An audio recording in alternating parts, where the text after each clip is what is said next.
Hello, welcome to today's episode of Juicing the Numbers, a statistics and sports podcast. I am your host, Joshua Tracy, joined in person by my co-host. I'm back, Corwin Eller. And yeah. What are we talking about today, Corwin? Do you remember? Baseball. As always. In particular, we're talking about a relatively stupid idea that we had the other day of... Relatively? How did it come up? Like, we said someone in particular. We were Definitely talking about someone in particular being better than someone on the Miami Marlins. Yeah, I think it was... I honestly want to say it was Senior Vlad. That's entirely possible. I wouldn't put it past us. I'm sure we were talking to some degree about the call-up of Vlad Jr. coming up and how we would take, I'm sure Vlad Sr. could still be kicking it in the league with Vlad Dito. And I think that brought us to whether or not a team of older players could beat the Miami Marlins in today's game. Yeah, so my idea was to take a bunch of recently retired dudes and in some kind of way extrapolate out their final season's stats and see if that team could outperform the current Miami Marlins, which have they broken 10 wins? I think they might have just gotten their 10th the other day against the Cubs. I'm on it. You're on it. He's on the case, folks. Yeah. So it's not going to be.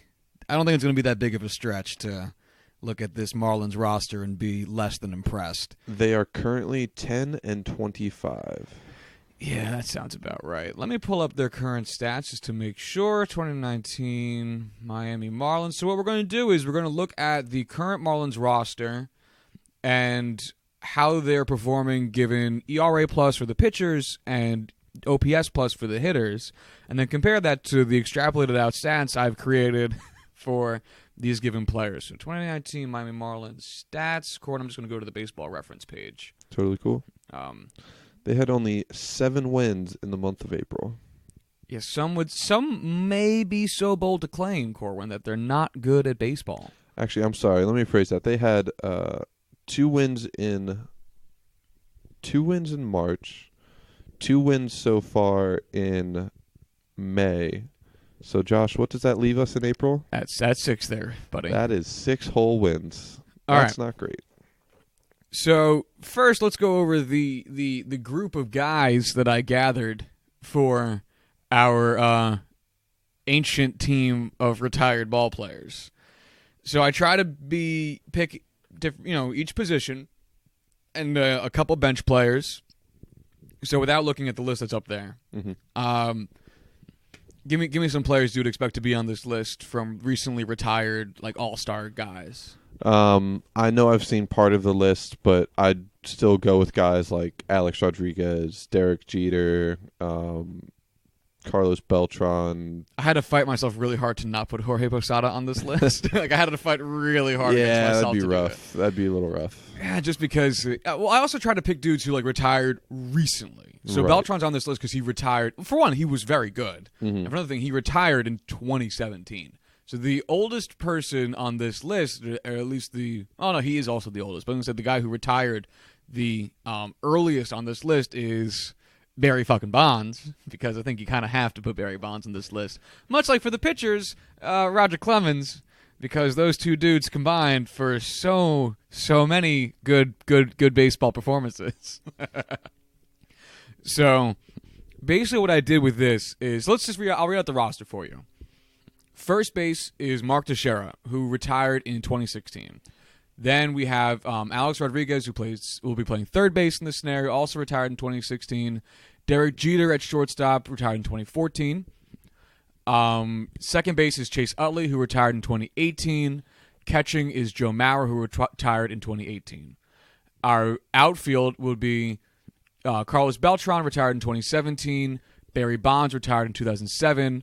Vlad Guerrero, who retired in 2011. Our bench would be Todd Helton, first baseman, who retired in 2013. Ichiro Suzuki, who retired in 2018. And Chipper Jones, who retired, third baseman, who retired in 2012. Oh, we also have the DH, David Ortiz, who retired in 2016. I know we're comparing this to the Marlins, who don't have a DH because it's a National League team, but I mean, fuck it. Yeah. So, what do you think of this offense roster? Comparing this to the starting lineup that I have for the Marlins in front of me, a little better, just a little bit. Yeah, so now the question becomes: Can we compare the performance of current day players to like what these dudes? What it would be like if Mark Teixeira was still playing baseball today? Not Mark Teixeira's last season stats, but if there was a version of Mark Teixeira that didn't retire, which actually became a problem for me because when I was looking up players to try to add to this list and I was doing the pitching, I came to Roy Halladay, and I was like, well, that'd be a fun comparison. And then I thought to myself, well, he died. I don't think I can put him on this list. So I didn't include Roy Halladay in my pitching, even though he was one of the best starting pitchers of like the past decade, because I thought, well, there's literally no way he could be playing today. And in my mind, that was like, well, then why bother including him on the list? But it's a weird sense of logic I had with it, but that's what I landed on. That actually is some surprisingly in-depth logic that I definitely wouldn't have thought of.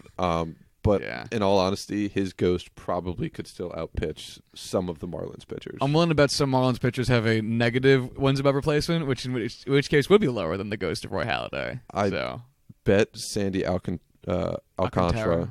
However you pronounce that shit. Yeah. I actually had to look it up because he's on my fantasy team, and Alcantara is how it's pronounced. Mute that. Really? Yeah. Just gonna skip over that whole A there. All right, fuck you, Sandy. Anyway, let's take that into the pitching. So for starting pitchers, we have, as I previously said, Roger Clemens, Mark Burrell, Pedro Martinez, Johan Santana, and Roy Oswalt. Those are your starters. I thought about including Andy Pettitte, but I didn't think it was. I don't think he held up to some of these guys. I also tried to include, in my heart of hearts, I tried to include Randy Johnson, but he retired 10 years ago in 2009, and when he retired, he was 45 years old. Yeah, there was no way he would have held up. So I was just like, this is going to get really bad really fast. Yeah. So, yeah, fuck that shit. We have 3 relievers on this list: Jonathan Papelbon, Trevor Hoffman, and Mariano Rivera. Mariano, good bet. I bet he holds up better than some of these other pitchers. I like. There's been a lot of conversation where it's like, I bet Mariano Rivera could still be out there pitching today, and the thing is, like, I bet he could. When he threw out the first pitch the other day after he got inducted into the they had like a Mariano Rivera night not recently, but like start of the season for him, and he threw out the first pitch, and he threw a cutter down like perfect cutter. Because of course, it's Mariano Rivera. Yeah, what do you expect him to throw? And not only that, but like he threw like a good cutter. Like it wasn't even like wild or some shit. He made 50 Cent look like a bitch. That's not hard. I mean, obviously these aren't going to be perfect. Every player, falls apart at different ages, at different times, in different ways. We're just going to use math to figure it out in our own little way. Yeah, and some relatively sketchy math at certain points. Oh, but of course. we'll get into that. So let's now look over the current roster of the Miami Marlins and just do a little comparison here, just by name value. So I have catching for them: Jorge Alfaro, first base Neil Walker, second base Starlin Castro, shortstop Miguel Rojas, third base Brian Anderson, left field Curtis Granderson, center field Lewis Brinson, although his name isn't bolded. He's currently got moved down to the 40-man, but he still has the most he's the most reps at center field? Yeah. Okay. So who's their current center fielder, do you know? I have no idea. I'm going to assume it's outfielder Isaac Galloway. I'm going to assume that's their next outfielder. Anyway, right fielder Peter O'Brien. And then they have bench players Martin Prado, Rosel Herrera, and I would assume Isaac Galloway, since he's the next listed outfielder, would be their third outfielder. I'll look up the Marlins lineup. Yeah, sure.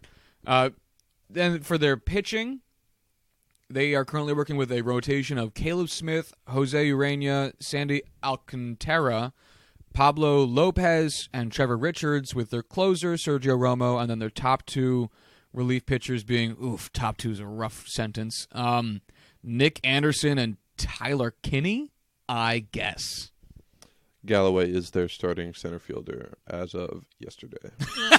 Okay. Good enough. Yeah, I mean, this is a lineup for sure.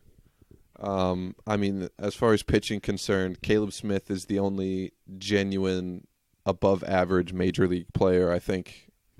I mean, literally, he's the only one with an ERA plus over 100. And for reference, I know we've said this a bunch of times, ERA plus and OPS plus, 100 is league average. Above it is better than league average by whatever percentage that is, and below it is less than league average by that same percentage. So, I mean, their best pitcher by a long shot in Caleb Smith, just to go over his basic stats right now, 1.6 WAR, 3 wins, no losses, a 2.11 ERA, 42 innings pitched, 56 strikeouts, and a .89 WHIP.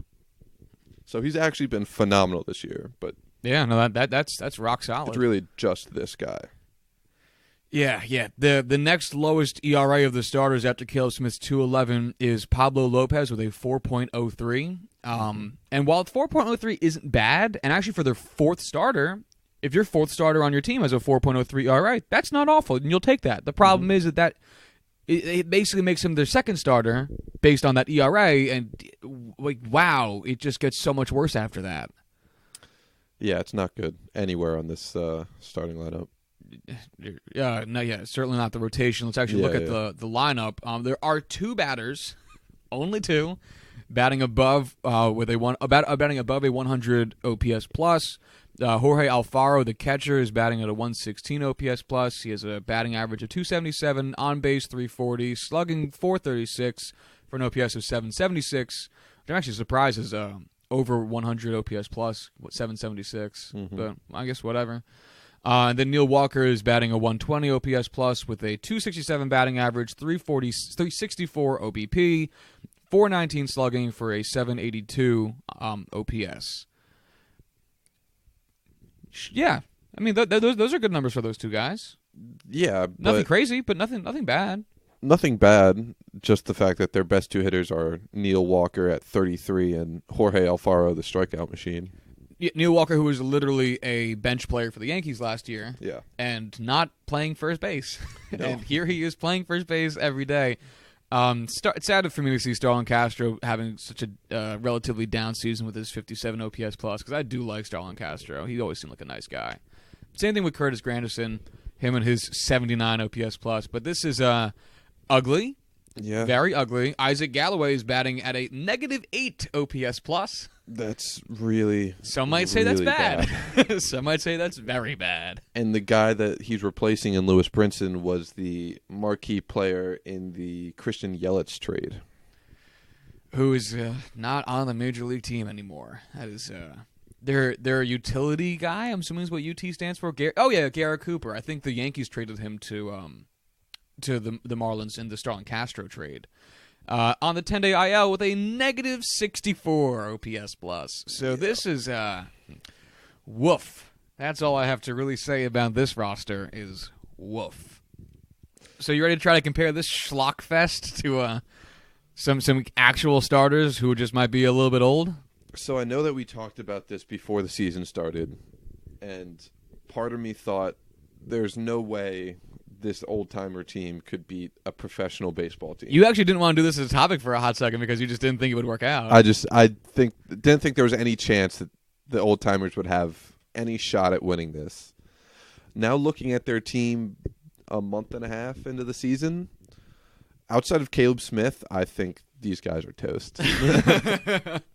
Yeah, it's very, very not good. It's more than just not good. So basically, it's very, very not good.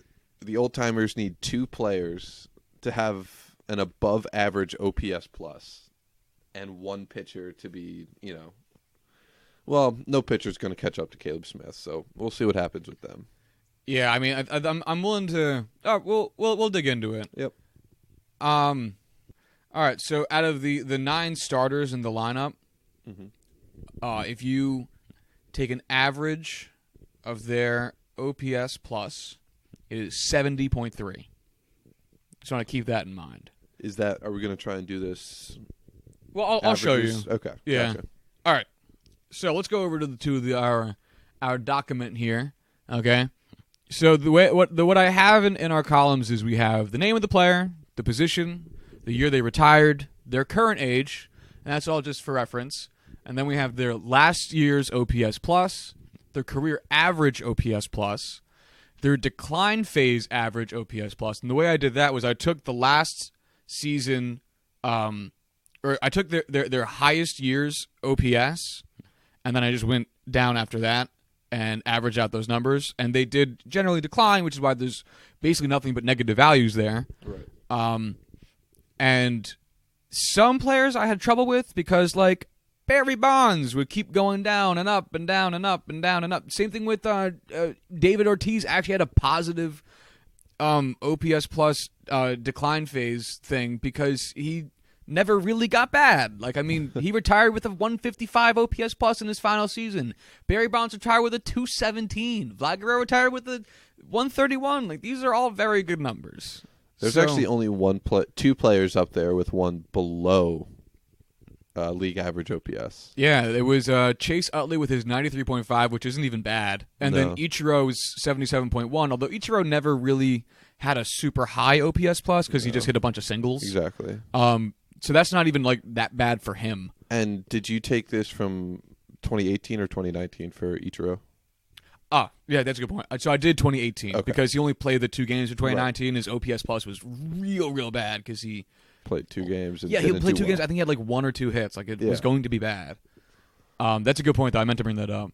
So then I have the average OPS plus decline. So like I would just take like let's say Teixeira. I forget when I started his decline phase thing. I have it in a different. Actually, I have it right over here. I can just go over to it in a different tab. So you see, I have Teixeira's 2009 as being his last highest OPS plus of 141, and then in 2010 it went down to 124. So the difference between 124 and 141 is 17, and then the following year he had a 121. So the difference between 121 and 124 is -3, and I just kind of did that all the way down. Then I took an average of their decline phase OPS, like I said, and I took the average of all the differences between those OPS pluses as the player aged. So then I calculated what I'm going to call their 2019 present year OPS plus ceiling, like best case scenario, where I took their career average OPS plus, or no, their decline. Wait, what did I do? Click on the box, it'll show you. Yeah, no, it is. It's up there. Yeah, but like it'll highlight the boxes I used. Oh, well, that's a good point, isn't it? I thought ceiling I used career average OPS plus. No, I didn't. That was just there for reference. Okay, I confused myself. Gotcha. All right, so I took their decline phase average OPS plus, which like we said, for every player but 2 was over 100. So they were all still just fine hitters in their last few years in the MLB. I added that to. So then what I did was I took the year they retired and I subtracted that by the current year. So you get like Mark Teixeira's 2016 retirement. Today's it's 2019, so that's a -3. Essentially, just years since they retired. Right. I then raised that to the exponent of 1.2 because I figured it would be an exponential decline, like it wouldn't be static. For a few players, I had to tweak this, and I'll get into why that is in a second.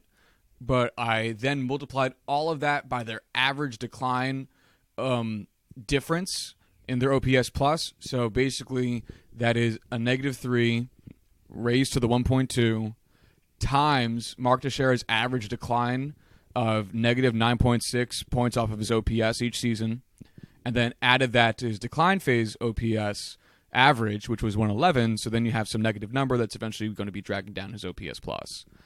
And that led to him having a 2019 OPS plus of 75.2 as a ceiling. So best case scenario, 3 additional years of continuously declining at a relatively exponential rate, given age and increased skill of MLB. He would still be a 75.2 OPS plus hitter, 25% worse than the average hitter in the MLB. And I honestly was pretty content with that. That seems relatively fair. Yeah, I don't see any reason why it wouldn't be. Yeah. That actually looks, from my expert statistical and math knowledge, that looks excellent, Josh. Well, as much as we malign it, being the numbers guys, we use a lot of the eye test here. So we're getting a lot of that. So that's what I called the ceiling. Okay. Right? That's best case scenario. Worst case scenario is the floor over here, where instead of the constant being added to the beginning, being your average decline phase, it's your last year's OPS plus. Because your last year's OPS plus is usually your worst, right? So worst case scenario, because like I said, pretty much every player is going to have, at least from the players I chose, they have like down seasons, up seasons, down seasons, up seasons, with the ups not climbing quite as high as they used to, and the downs falling. So if you take this straight from the down marker, and so instead of using Mark Teixeira's 111, what I called the decline phase OPS plus average, you would just take his last season's OPS plus, which was only 74, and then it drops to being 38.2, which from 74 makes sense. And is kind of rough, but yeah, these things happen quickly in the MLB. Can you explain to me David Ortiz? We'll get to Ortiz. Okay, yeah, all right, yeah, we'll get there.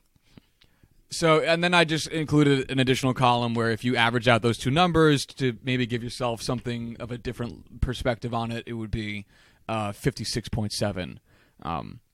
So, yeah. Yeah, that's where I'm at. What do you think about this? Those are some rough numbers for these players, especially if we take like the floor or the average. It's not great. It is not great. Even the ceiling is not great for most of these guys. For a lot of them. Now, granted, you could tweak these numbers a little bit. You could be a little bit less harsh than I was with a few of them. You take out the exponent that I added to make this a little bit more drastic. But I didn't want to show favoritism to this side of the argument because I wanted them to win. Because I do want them to win. Yeah. But at the same time, so I try to be as honest as I could with it, is what I'm getting at here. So let's just go down. So let's go with the ceiling. I'll just do both. So Teixeira had a ceiling of 75.2 OPS plus, which I'm going to stop saying. Just assume all of these numbers are OPS pluses. Yeah, let's just hit like the big name, like the biggest name guys, just so we're not reading like 30 numbers right in a row. Well, you know what? That's a good point. Let's start with, there's only two players who had over 100 as their ceiling. And that was Joe Mauer, who had a 108.5, and that's in part because he just retired last season, and David Ortiz, who had a 125.1, which is just so fucking good. And that's just really because he never really declined, and I had to tweak his, like you'll see if you look up there, I gave him a -8, even though I should have been using his +2, because he has to decline. Like, it's the point of the whole thing we're doing here. And because he just didn't in any serious fashion, I had to give him a decline. So that's why his thing is there. And that's why if you take from his last season is higher than his decline phase average. So his floor is higher than his ceiling based on how this is being done. And I didn't know what else to do, so I just fucking left it there. Because there was no... I'd have to make up all the numbers anyway to give him a floor. So I was like, fuck it, we'll just leave it there and I'll just explain it. Because it's stupid. I love that reasoning. It's like, I don't know how to make this better. I'm just going to leave it. Fuck it. Like, there's no way. Like, we can't make David Ortiz decline. But he just never wanted to, and then he didn't. We had a few players who were really close. Barry Bonds, his ceiling was actually 97.1. A full retired 12 years ago. Granted, 97. I did change his as well. I took away the exponential factor, and I lowered his negative value from the -15 OPS plus he had during his decline phase to -10. So I did that for two reasons. One, -15 is huge because his OPS numbers were always so fucking big. So like for him to go from like a 217 to a 180, that's a 30-point difference, which would be massive if you're going from like 110 to 80. If you're going from 210 to 180, you're still a phenomenal hitter. You know how I would have improved this? How? If we ended up using percentage drop instead of just the raw number. That probably would have been good. Yeah. Future episode. Where we do all of this again. So I did that for that, and also I took away the exponential decline because I was trying to figure out... It ended up giving him a negative number, and I just thought to myself, there's no way Barry Bonds, being as patient of a hitter as he was, in addition to everything else, with the good eye he had, like I'm sure the power numbers would have declined, but I just don't think his ability to hit the ball Albert Pujols style, where now you're just trying to either go for like would have been double, now that's a single because I can't run so fast. Or every now and then you accidentally hit a home run, Right. coupled with a bunch of walks. So I gave Bonds a little bit of leeway with this, which is why he ends up at such a good number. Because he's Barry fucking Bonds. He's the most competitive dude since Bob Gibson to play the game. So yeah, 97.1 is where that's at. Also, we had a 90.5 ceiling for Carlos Beltran because he also retired relatively recently and was also super fucking good throughout his decline phase, averaging 118.4 OPS plus. That's pretty damn good. Pretty spicy. So if you took the average of all of these, which you probably wouldn't because we have all, including our bench players here, because if we include the bench players from Miami, theirs gets much worse. This gets very ugly very quick. Yeah, it's a 75.3 OPS plus. If you for their ceiling, their floor is 45.3, and their average of those two numbers is 60.3. So they are below average as a team. Yes. I think their attendance would be awesome, though. Oh, yeah. Their attendance would be so good. They would probably have one of the highest attendances in MLB. Like, I think we brought this up when we did our attendance episode, that, like, there's a pretty decent... Like, we don't think that star power is a good reason to get people out to the stadium anymore. Mm-hmm. But I think old man star power, coupled with the marquee fucking names that are on this... Right. Because also, you know what would be a good point also? All these guys would be going for records at this point. Ooh. All of these guys would be going for records. Like, imagine Barry Bonds is still adding to his home run record. Imagine who on here would actually... Ichiro would probably be going for some records as well. Right, like I was trying to say, like, who would be trying to catch up to Ichiro on his own team to try and fight for that hits record? Ooh, none of these guys really were in that ballpark. Not really. Not Jeter. Jeter had over 3,000 hits, didn't he? I don't know. I think he did. I feel bad for not knowing, but Rodriguez had would have probably hit a 700 home run by this point because he was only 4 away. That's true. Yeah, that's true. He would have definitely lucked into a few of them. Yeah, exactly. Especially if they're playing in like Yankee Stadium or Yankee Stadium. Places like 3 that. Additional years. You can tell me you can't hit 4 home runs in 3 years. Or if they were playing in Marlins Park. Oh, that gigantic ass outfield. Yeah. All right. So should we go over the pitching real quick? Yeah. Okay. So pitching, I did literally the exact same methodology. Hold on. Yeah, I'm just opening up the Marlins page so we can do easier averages for them. Gotcha. So yeah, same exact kind of deal. Fucking what? All right. Oh, fucking what? Yeah, you can fuck right off. All right. So their ceilings. Yeah. So this was a lot rougher. I had to make some changes to this. I took away the exponent. Out of all of these, because this got really rough. Yeah. Pitchers declined very fast. Yeah. So I'm justifying taking away the exponent because one of the things that happens when pitchers age is they have to learn how to pitch, and that just means being smarter with your selections. So, like, CC Sabathia cannot throw a fastball very fast anymore, but he is great at sequencing. And he got good at sequencing over the last, 5 or 6 years, especially because he couldn't just push a fastball past everybody, and he had to get good at it. And ever since he did, his ERA has dropped every season for the last 5 years. For those of you that don't know, that's a good thing. Yeah, especially from seasons, especially from your age 33 season to your age 38 season, to have your ERA drop every year is shocking. I remember you were explaining to me the whole process that he went through when he had his 3,000 strikeout game. Well, he hit 3,000 strikeouts. He did not have 3,000 strikeouts in a game. Although that'd be amazing. That would be incredible. That'd be a 24-day game. Just Gary Sanchez dropping every single strikeout pitch so they could get on base and just keep pumping them out. Yeah, they lost the game 700-4, but he got all those strikeouts. But anyway, you were saying?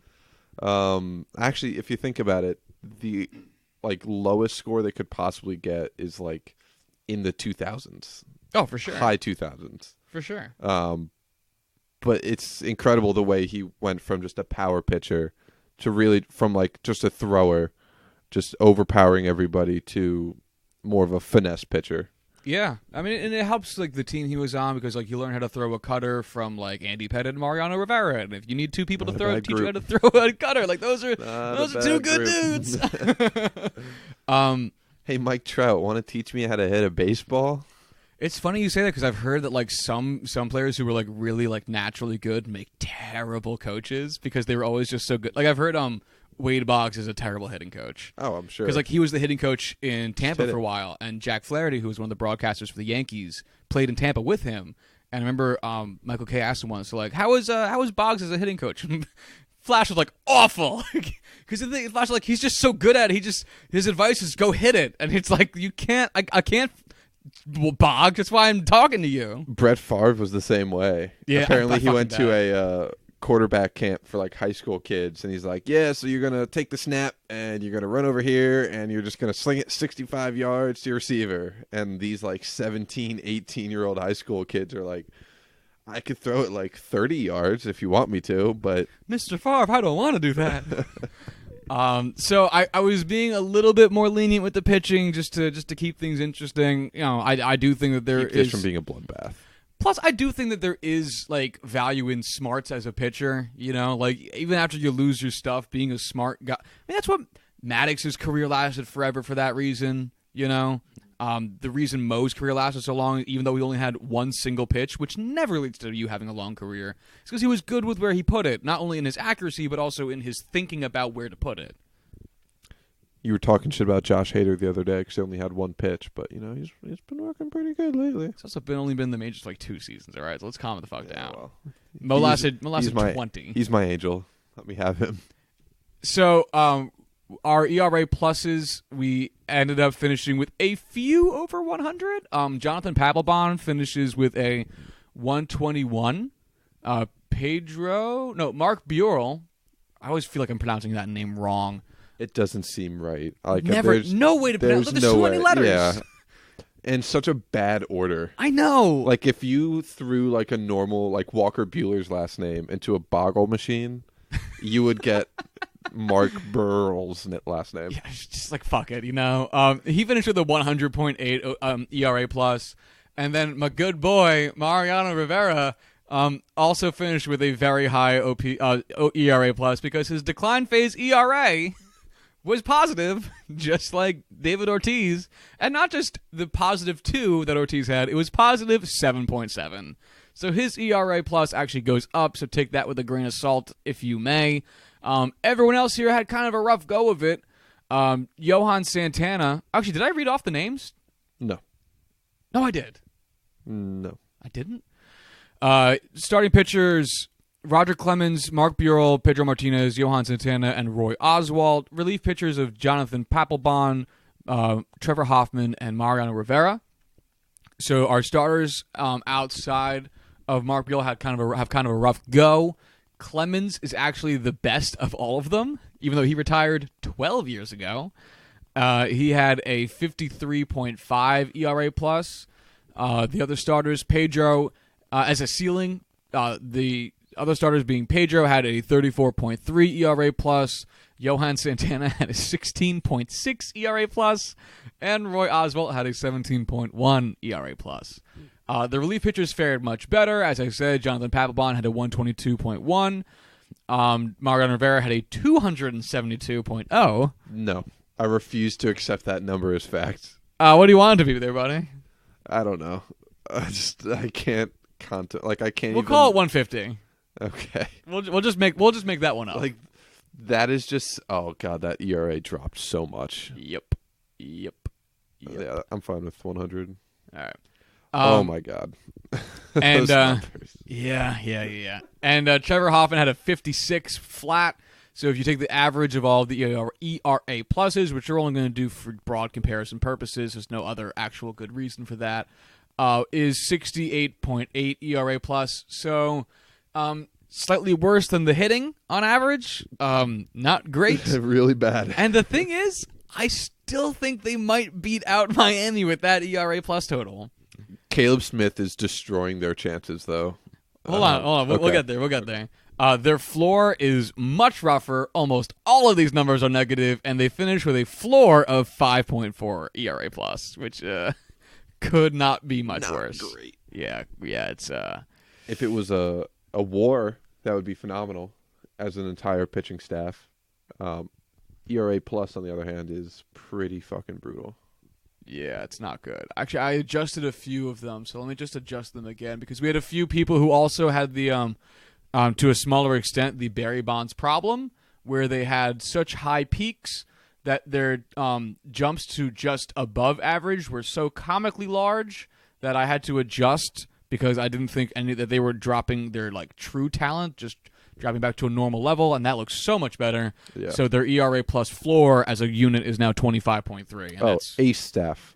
Yeah, truly unstoppable for the average between the ceiling and floor being a 47. So, holy shit.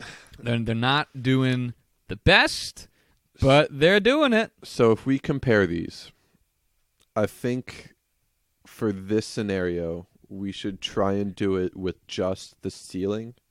Because we're not here to determine whether or not they would beat the Marlins over like a 162-game schedule. I think it's just, could they beat the Marlins? Oh, that's and an I think point. for that That's scenario, we should probably use the ceilings for them. No, that's very fair. This is very much so a could this ever happen, in which case I guess we would take best case scenario. Right. Yeah, very good point there, Mr. Corwin. I forgot to download the pitching table from Baseball Reference, so I'm doing that now. Would you just do it? I know it's not going to be compatible. Just fucking do it. Fucking punk bitch. Fucking punk-ass Windows motherfucker. Punk-ass motherfucker! All right, so let's look at the batting. I'm just going to take the top 12 guys on the Marlins team, listed 1 through 12, because those are the guys who are going to have the most plate appearances and all that and whatnot. Sound good? Sounds great to me. Okay, just to read off a list of these OPS pluses, because they are hilarious. So we said some of them already, 116, 120, those are Jorge Alfaro and Neil Walker. It just goes so far south after that. It is there's a -8 there. One guy has a 94, John Birdie. No idea who you are. Yeah, this is bad. Rosel Herrera has a 33 OPS plus.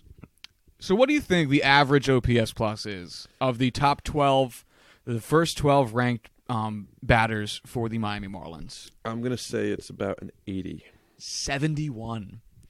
In which case, this gang of decrepit all-stars being held up by a 54-year-old Barry Bonds and would win. Held up by Barry Bonds and Social Security. And the U.S. government. They have a better chance of outbatting this current team. What a fucking disgrace would that be if these old timers genuinely out-hit, a Miami Marlins starting lineup. Would you be rooting for the Marlins? No. Hold on, let me at least get the whole thing out there. Would you be rooting for the Marlins to avoid embarrassment and because this is a game they should win, or would you be rooting for the meme team because it'd be hilarious and you love those players? Two things right here. Yeah. One, I would absolutely want them to be embarrassed to the fullest extent. Two, we can't have Derek Jeter on this list because he owns the fucking Marlins. Yeah, that's a fair point you have there, friend. I feel like he would totally do it though as a celebrity game. Maybe it makes him more willing to do it because he is the owner and he needs a reason to get everyone to get out to the park. Players. No, he just needs people to fucking show up. He's like, all right, guys, I'll come out of retirement. Just please buy tickets. All right. So let's look at the pitching side of the Miami Marlins. Honestly, not bad. At least relative. So not awful. What do you think their chances are? What would you presume the average of these numbers to be? Oh, it's got to be high 90s. Yeah, 94.1. Now, if you take out Caleb Smith, drops a little bit. Drops down to 80, 80.9, but including Caleb Smith because you have to. 94.1, which vastly outmatches the pitching of the old timers team. Let's say it's just one game though; it's not a series. So Caleb Smith is your starter, okay? And I guess you would put out the starter of I guess Roger Clemens. Mark Burrell. Oh, that's right, Mark Burrell. Okay. But then you get the bullpen for the old time team of Jonathan Papelbon and Mariano Rivera, setup man closer, And Trevor Hoffman. Yeah, well, fuck him. Okay. He's not gonna live. Yeah, it's true. He'll be dead. He'll be feasted upon. So just need Jonathan Papelbon and Mariano Rivera to split like 5-6 innings. No, I think Burrow could give you 6, and then you use Papelbon for the 7th, and then Mo could give you 2. I would Mo's argue famous that for you his would 2 inning saves. Only want Burrell in for a max of 5. Oh, I'm sure you'd only want him in for 5, but he's gonna give you 6. Right, but I'm saying from a strategy standpoint, even though he's not actually pitching, put him in for 5, give Papelbon and Rivera 2 each. I think that's a much better shot at actually winning this game than leaving an average starter in. So would you rather that against the OPS plus Miami Marlins own of 71, or Caleb Smith for, let's say, 7 innings? Does that sound fair? That's fair. 7 innings followed by eventually Nick Anderson's I'm actually going to look up to see 4.6 ERA, and then Sergio Romo's 6 ERA against the slightly better than Marlins roster that we have here. So I would say let's give Caleb Smith 6 innings because he hasn't gone above that this season. Oh, is he a far. rookie this year? He's not a rookie. It's technically his 3rd season, but he's only he's had 1 game in 5 innings. The other 4 have been 6. All right, so 6 innings. So then you get Tyler Kinney's 6.06 ERA, Nick Anderson's 4.6 ERA, and then Sergio Romo's 6 ERA. So you get a fucked up bullpen. So basically, would you rather have a good starter and a awful bullpen against the old timers lineup, or a mediocre starter followed by a mediocre to just over mediocre bullpen of the old timers against the even worse than old timers Miami Marlins roster? I think I would rather have a good starter to give me 6 good to great innings and then pray that the last 3 don't give up a ton of runs rather than putting an average guy out there and then just being able to lock down the final 4. I think I would rather take the strong bullpen, only because of the way baseball has been going, and it's been shown to be kind of the whole thing. The Yankees just won a game last night in that very fashion. Fuck you, Anthony Swarzak. Swarzak, I guess, technically. Well, he can lick my nuggets. So I'm sure he will someday. We can only hope my Kickstarter raises enough money.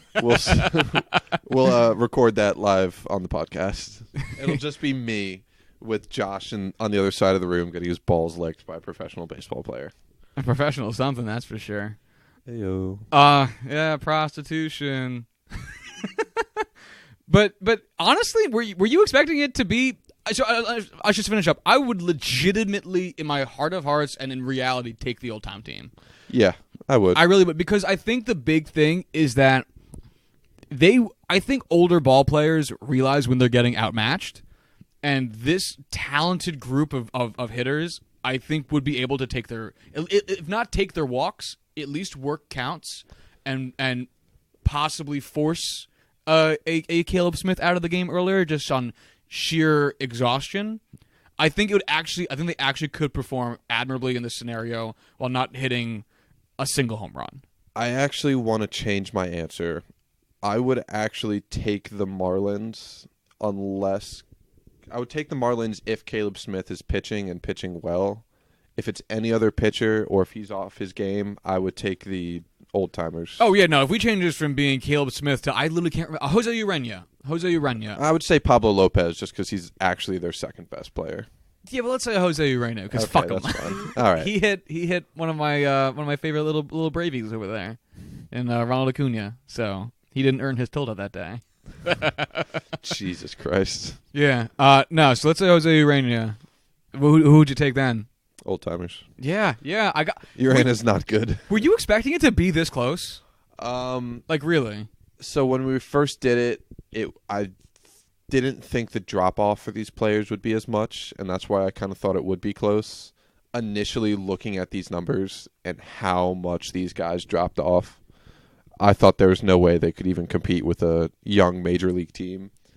But it actually is a lot closer than those numbers would suggest. Yeah, and then you can always make the argument that like some of these guys are going to drop off faster than I allowed for them to, and that's fair. Right. I also would make the claim that we've seen enough. 54-year-old Barry Bonds probably drops off at some point. Same thing with 47-year-old Chipper Jones. Yeah. But I would also say that like a lot of these ages that we're seeing for the guys on this list are ages we have actually seen ball players perform at. I mean, 44 I think is the upper end of things. I think for A-Rod, I think it's usually where we see players on like very much at their last legs. But I mean, like the average age of this team is 43.5, which is younger than Ichiro played this year and last year. Yeah, and same thing with Bartolo Colon last season. Yeah, Exactly, that's younger than Bartolo Colon was last year. Yeah, I mean, we should have put Bartolo on this list.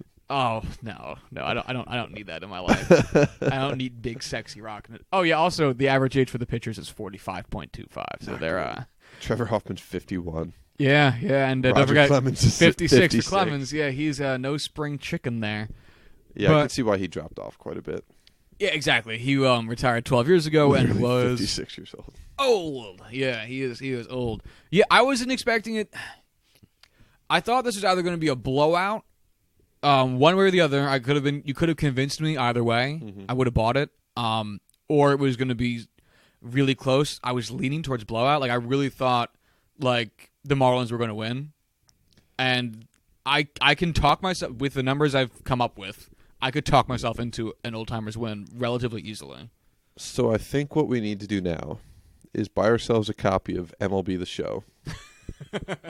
Or Out of the Park. And just see if we could physically like simulate this ahead 15 years so that we have these guys now at these ages and then just play them against the Miami Marlins and simulate this. Do you think this team could win against any other current MLB rosters, like the Orioles or the Royals? I'm trying to think of some other bottom feeders. I think the Orioles actually might be a better chance because they don't have a Caleb Smith type pitcher.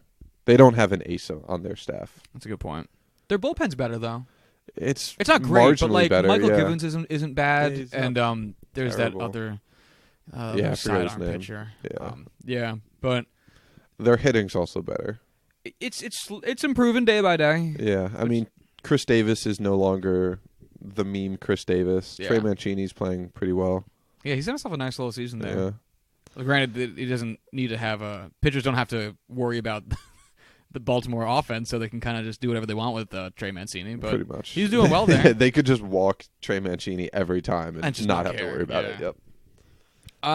Well, I know what episode we're doing next week. I would say the Giants are too good this year too. They've actually put together their team has the ability to be not shitty. Do you think we could do this with like football? Oh, I don't just because injuries and you need so many more players. I feel like we'd have to, if we did do it, which is me saying I do want to do this. I feel like we'd have to take it just skill position players. Okay, no, that is fair. I could get down with that. There's no way I could reasonably figure this out for offensive linemen. I was gonna say like a 45-year-old guard out there. We'd have to do this like fantasy style where it's just production on the field and not actual, I don't know where I was going. Yeah, that with wasn't. sentence. All right, I'm going to real quickly lightning round read off the bottom last place team in each division. You're going to give me a yes or no as to whether or not the Old Timers team could beat them, and then we'll finish it out. Do you want to say if they could have a shot, not if they could actually like? Yes, just any scenario in which you could see possibly the Old Timers winning. Got it. All right, ready? Yes. Baltimore. Yes. Kansas City. Yes. Oakland. No. Miami. Yes. Cincinnati. No. San Francisco. No. I agree with all of those. Yeah. I think it's very on the nose. Kansas City, I think, is more on the edge than some of these other ones. Just I think because it comes down to what you said. They don't. If the team doesn't have an ace, yeah, I can buy it. I mean, like Keller was starting the season pretty great. They have Alberto Mondesi as their superstar player. I think with the style that the Royals play, which is basically all speed, that could be a serious issue against these old timers. But at the same time, there's a chance. So you're saying there's a chance. I am saying there's a chance, yeah. I just want to see this team play baseball now. I just really want. You all know how I feel about old people playing baseball. So I say we throw Jonathan Papelbon up there as our opener. Ooh, that's an interesting strategy. Have him being like all of the good players on the other team and force them out of the game. And then, because he's a dirty piece of shit. And then we start Then we start the rest of our lineup. Or they play in the National League, right? So Papelbon comes in to face Caleb Smith. And then charges the mound. Beans Caleb Smith. Okay. To take the pitcher out of the game. And then or you just bring in Hoffman because he's not doing so hot in this scenario. Right. And he can surely hit Caleb Smith somewhere on the body. And, a 51-year-old Trevor Hoffman, you're going to believe that he has some wild pitches in his arsenal. Yeah. Sure it did, Trev. Do you see these wrinkles? I can't hold on to a baseball. My arthritis. That actually would be a pretty serious issue with these pitchers. Yeah, or I'd love to see an old man complaining about his blisters. Just imagine one of these guys trying to outrun a ground ball to first base and just pulling every single muscle. Ichiro, though. Ichiro could do it. Doing it, yeah. Definitely not Bonds. Imagine like a 45-year-old Vlad Guerrero trying to outrun a grounder. You think Jeter could still do it? I don't know. Yeah. Jeter's put on some weight. Well, yeah, he deserves it. He's put up with enough bullshit. All right, shall we get out of here? Let's fucking do it. Let's go play some catch together. Let's go have a catch, son. Daddy. And on that note, if you want to follow us on Twitter, you can do so at JuicingPod. If you want to hit us out via Gmail, you can do so at juicingthenumbers@gmail.com. And if you want to check out the show notes for this episode and all previous episodes, you can do so at juicingthenumbers.wixsite.com/website. And until Monday, my friends, y'all have a good weekend. Take it easy. Bye.